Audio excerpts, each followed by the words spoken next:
Olá, meus amigos. Há quanto tempo a gente não traz um vídeo sobre política, sobre previsão? É, Mas vocês devem fazer ideia dos motivadores da minha ausência em vídeos, em comentários. Mas vamos lá. Lula perde a eleição em 2026. É a afirmativa que a gente traz. Há tempo, muitos amigos tinham pedido, pessoas de Brasília, fã do nosso trabalho, Rio de Janeiro, São Paulo, Bahia, né? O último vídeo de previsão, inclusive para quem olhou nas entrelinhas, assertivo, foi feito lá da Bahia. Enfim, a gente tem sido feliz nas previsões e aí eu trago para vocês essa previsão de 2017. Que até o final do ano passado ninguém imaginava. Ninguém imaginava. Mas aqui mesmo, nesses microfones, Pedro César da Seis Sigma, em dezembro do ano passado, dizia: o presidente do Brasil é Jair Bolsonaro. Bolsonaro. Como você já lembrou bem, Edson, o Pedro César falou sobre o Jair Bolsonaro, que seria o presidente do Brasil, no final de 2017. Pois é, um acerto com quase um ano de antecedência e nacionalmente a gente começou a despontar, né? Para a eleição de 2022, a gente teve e trouxe na última semana do pleito um resultado também assertivo, muito embora, como a eleição estava para ser decidida por uma margem pequena de erro. Veja só essa previsão.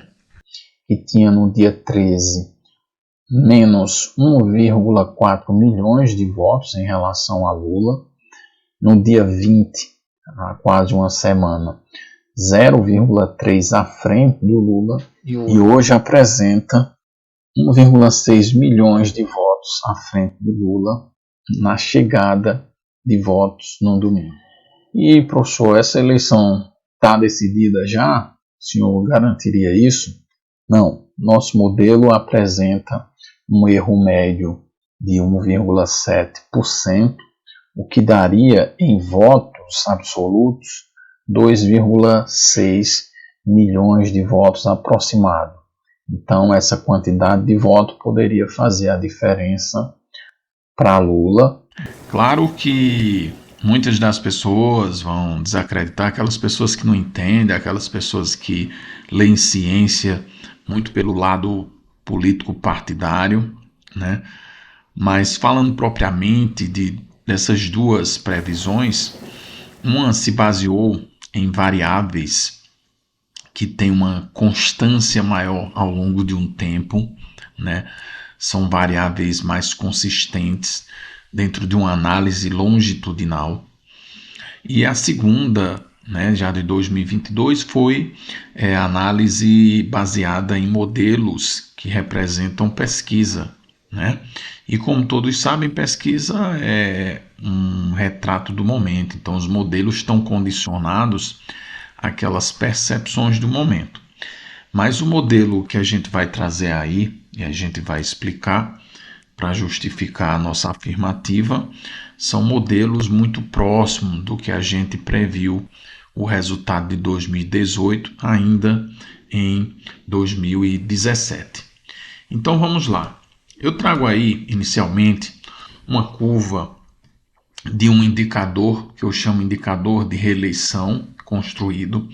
Essa curva que vem de análise de agosto de 2023 até agosto agora de 2025, onde essa curva mostra uma queda, né, do índice de reeleição do governo Lula, né, a patamares baixos. Então a curva que ela perdura aí um temporal.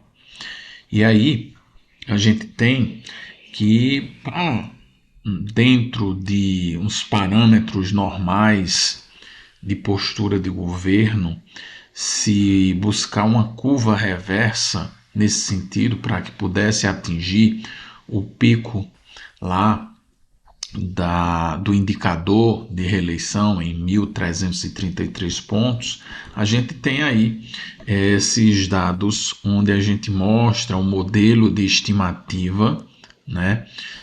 Uma estimativa baseada no gráfico inverso. Então a gente teria aí aproximadamente 14 meses. Isso faz com que o governo Lula não tenha mais tempo hábil de reverter essa curva para atingir o pico mínimo necessário de reeleição.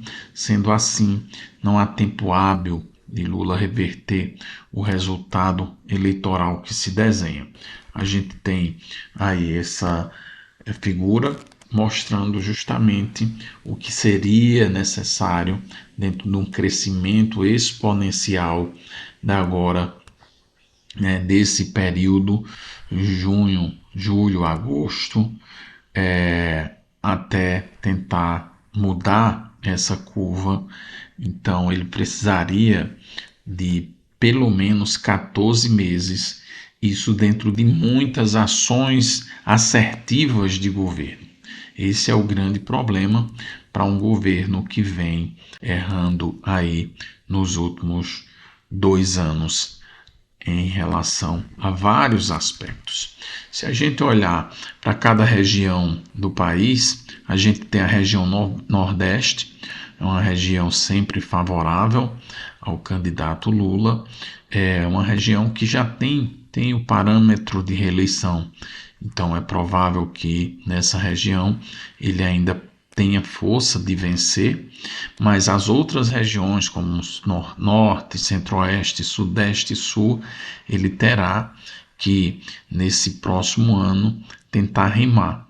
Então, em algumas ele pode ter uma possibilidade de chegar perto do limite do indicador, que é 1.333 pontos, mas a gente vê que região Sudeste e região Sul ele terá grande dificuldade, e daí vai vir provavelmente a sua perda mais significativa de possibilidade, né?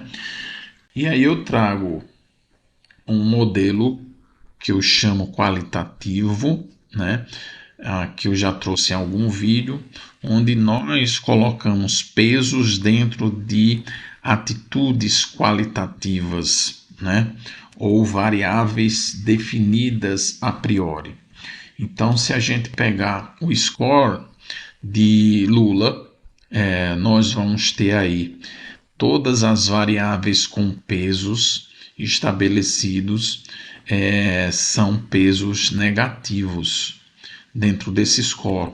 Esse parâmetro e esse modelo qualitativo, ele vai de um valor indicativo de menos 1.000 pontos a mais 1.000 pontos. Então, como vocês podem ver, Lula apresenta aí a preço de hoje, agosto de 2025, menos 510 pontos. Então ele precisaria qualitativamente de muitos acertos para buscar um crescimento linear até lá agosto, setembro, outubro de 2026. Fato que, com o que se desenha do governo, com o que se desenha politicamente, com o que se desenha economicamente para o país, sem contar com o acesso a mais informações por parte das pessoas. Então, também nesse modelo qualitativo, Lula terá dificuldade de atingir uma pontuação positiva, né? Como vocês veem aí, um indicador de menos 510. Para ele atingir o ponto zero, que não é ideal, porque ele precisaria de ter positividade de valor nesse indicador. Então, a gente vê aí a dificuldade nos aspectos qualitativos e no aspecto quantitativo. Sendo assim, a gente afirma que Lula vai perder a eleição. naturalmente numa condição de segundo turno, com algum candidato aí do centro contra candidato da centro-direita ou candidato da própria direita. E todos esses candidatos terão uma vantagem competitiva com Lula no segundo turno, vencendo a eleição, que pode chegar a mais de 10 milhões de votos de frente para o candidato que vai vencer Lula no segundo turno das eleições. Então era isso que eu tinha para trazer. Abraço a todos, grato pelo respeito do nosso trabalho e peço aí que vocês compartilhem nos grupos e estou sempre à disposição para conversar sobre política. Se inscreva no canal e convide amigos para se inscrever, que a gente vai conversar muito sobre política até 2026. Um grande abraço a todos.